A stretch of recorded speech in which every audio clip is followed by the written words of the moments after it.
class 9, 10 আৰু 11 ষ্টুডেণ্টৰ বাবে মই আজি এইখন ভিডিঅ'ত ৱাৰ্ড অৰ্ডাৰৰ বিষয়ে আলোচনা কৰিছোঁ আৰু লগতে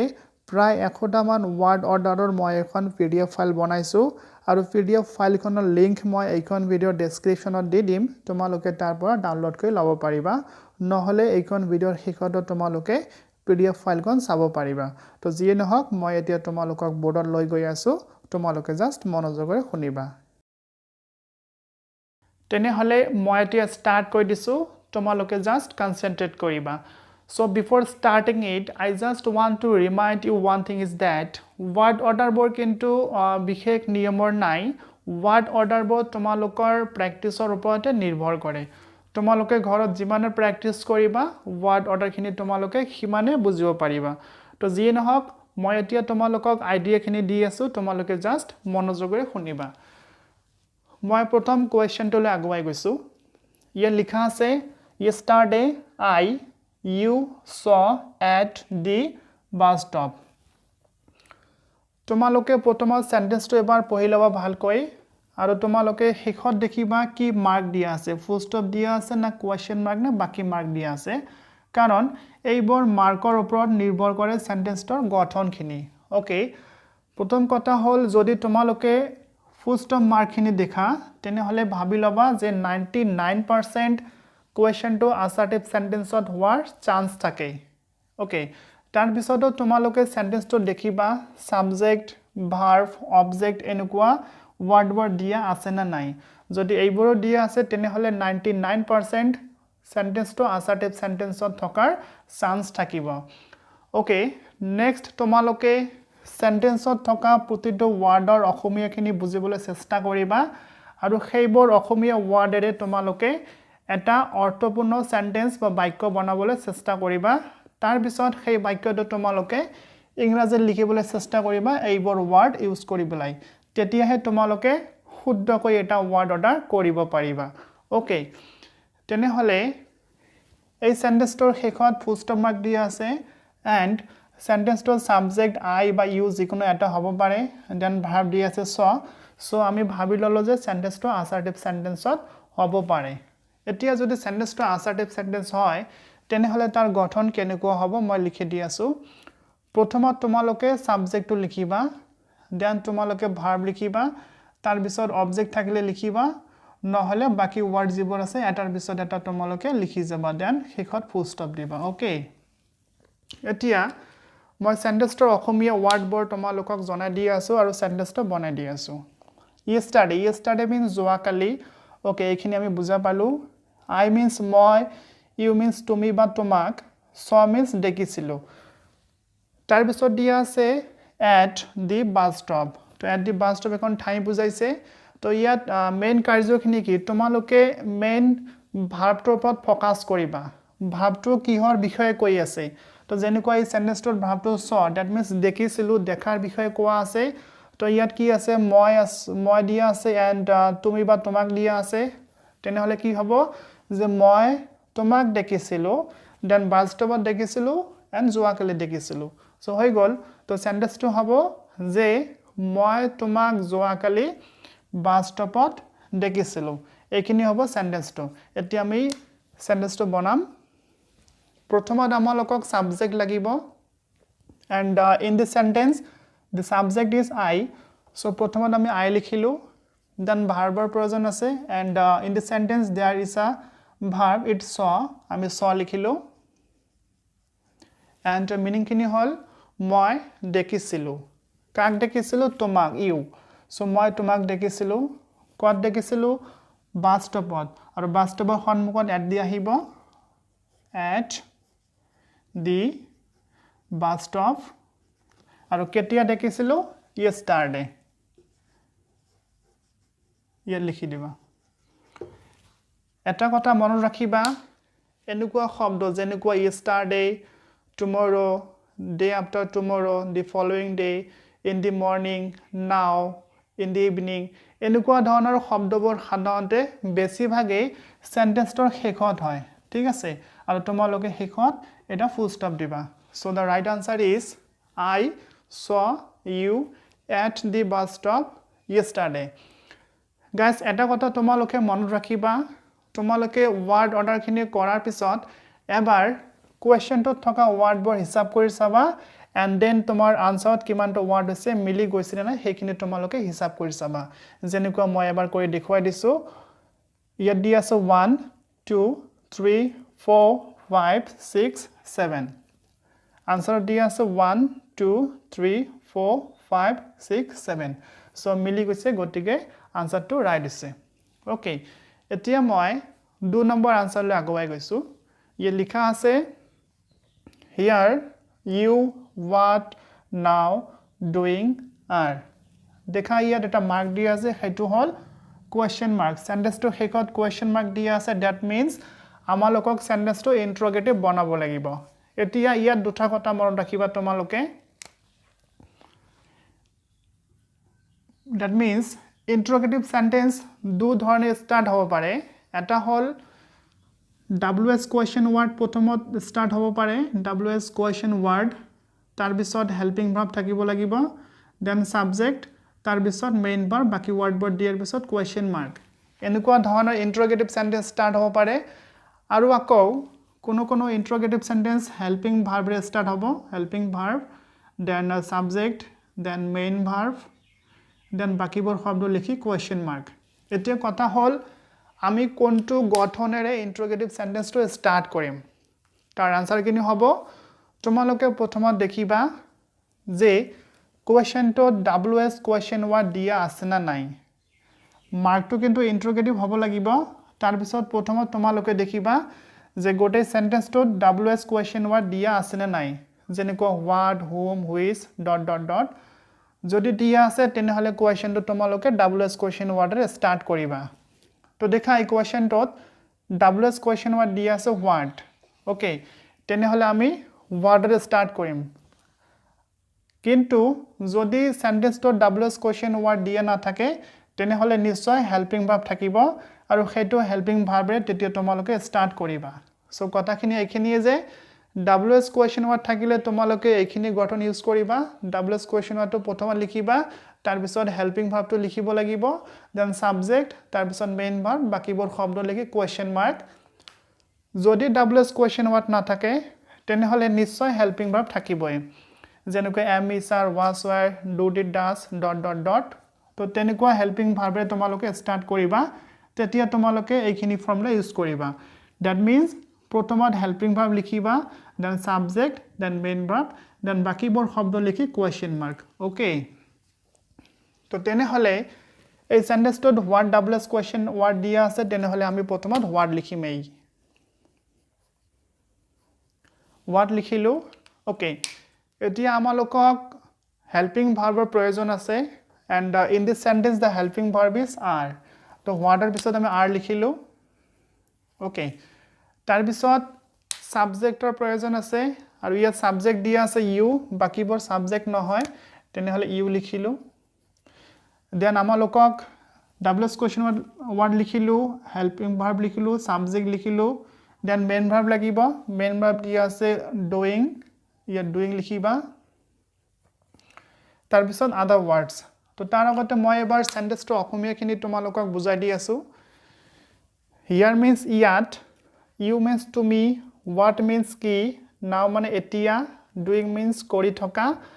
are means এটো হেল্পিং ভাৰ্ব ইয়াৰ মিনিংখিনি না থাকিব ইয়াত তো তোমালোকে ফোকাস কৰিবা ভাৰ্বৰ ওপৰত ইয়াত ভাৰ্বখিনি কি দিয়া আছে doing that means কৰি থকাৰ কথা কোৱা আছে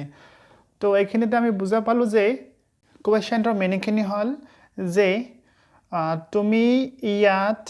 এতিয়া কি কৰি আছা so what are you doing তুমি কি কৰি আছা এতিয়া আমি লিখিম ইয়াত সো আমি here লিখিম ইয়াত what are you doing here then now and question mark guys তোমালোকে মনত ৰাখিবা now শব্দটো সদায় শেষত লিখিবা তোমালোকে so this is the right answer what are you doing here now okay এতিয়া মই next question লৈ আগুৱাই গৈছো ইয়া লিখা আছে visited ever have you ever in village then question mark okay this is an also interrogative sentence এই কোৱেশ্চনটো WS question word নাই যদি WS কোৱেশ্চন ওয়াৰ্ড নাই তেনেহলে আমি হেল্পিং ভাৰ্বৰে স্টাৰ্ট কৰিম তাৰ পিছত subject then main verb then other words লিখাৰ পিছত কোৱেশ্চন মাৰ্ক দিম okay so first we have to find out the helping verb and in this sentence the helping verb is have so we have to start with have helping verb আমি ইয়াত have লিখিলো okay so after had we need subject and in this sentence the subject is you and we have to write here you okay মন ৰাখিবা subject লিখাৰ পিছত যদি তোমালোকে সেন্টেন্সটো দেখা এবাৰ শব্দটো আছে তেনেহলে এবাৰ শব্দটো সদায় সাবজেক্টৰ পিছত লিখিবা okay it's most important so have you ever here লিখিবা and this is present perfect tense যদি sentence to present perfect হয় তেনেহলে আমালোকক ভাৰ্বৰ থাৰ্ড ফৰ্মটো লাগিব and in this sentence the verb is visited and according to the structure we need here main verb and in this sentence the main verb is visited so we have to write here visited have you ever visited okay yet কোৱা আছে visited means গৈ দেখা কৰা এবাৰ means কেতিয়াবা have to হল আমালোকৰ helping verb present perfect tense or you ইয়াত subject দি আছে and our means আমাৰ and village means গাঁও আমাৰ গাঁও তো ইয়াত visit কৰা কথা কোৱা আছে তেনেহলে কত হ'ব আমাৰ গাঁৱত সো আমি কি লিখিম have you ever visited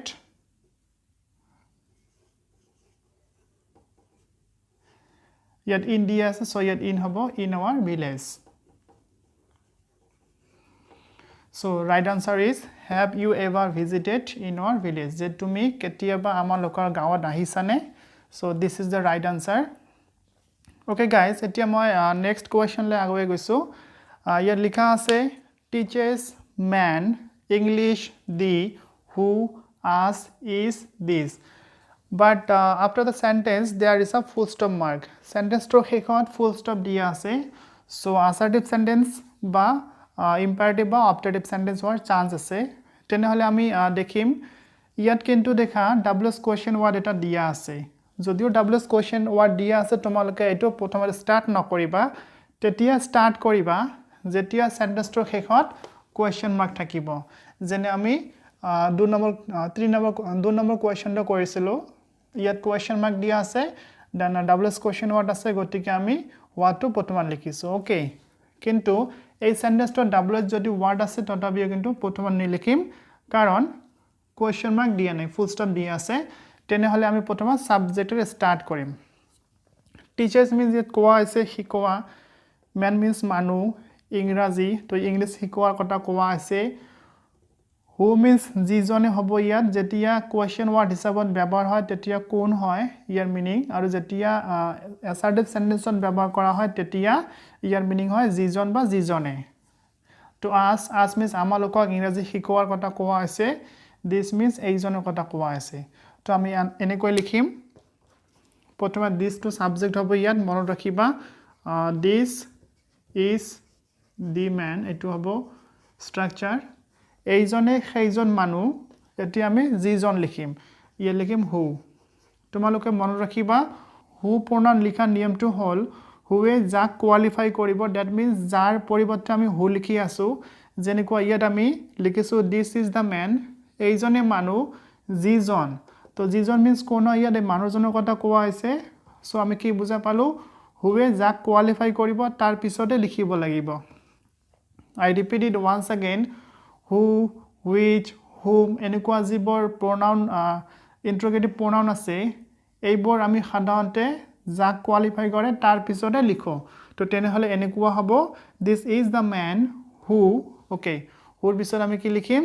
verb লিখিম মন ৰাখিবা who teaches এইজনে মানুহ যিজনে শিকায় who teaches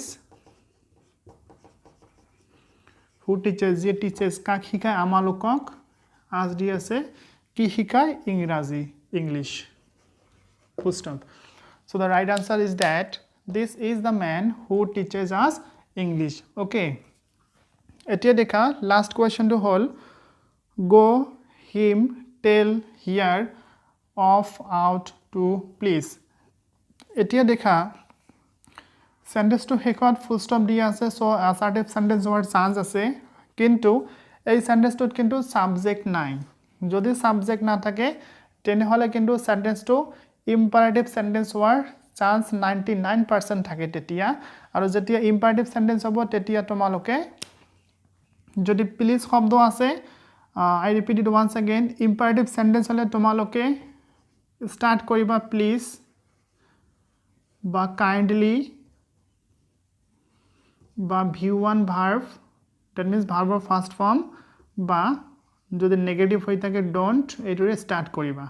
তাৰ পিছত v1 তাৰ পিছত বাকিখিনি লিখিলে full stop দিবা ওকে এতিয়া দেখা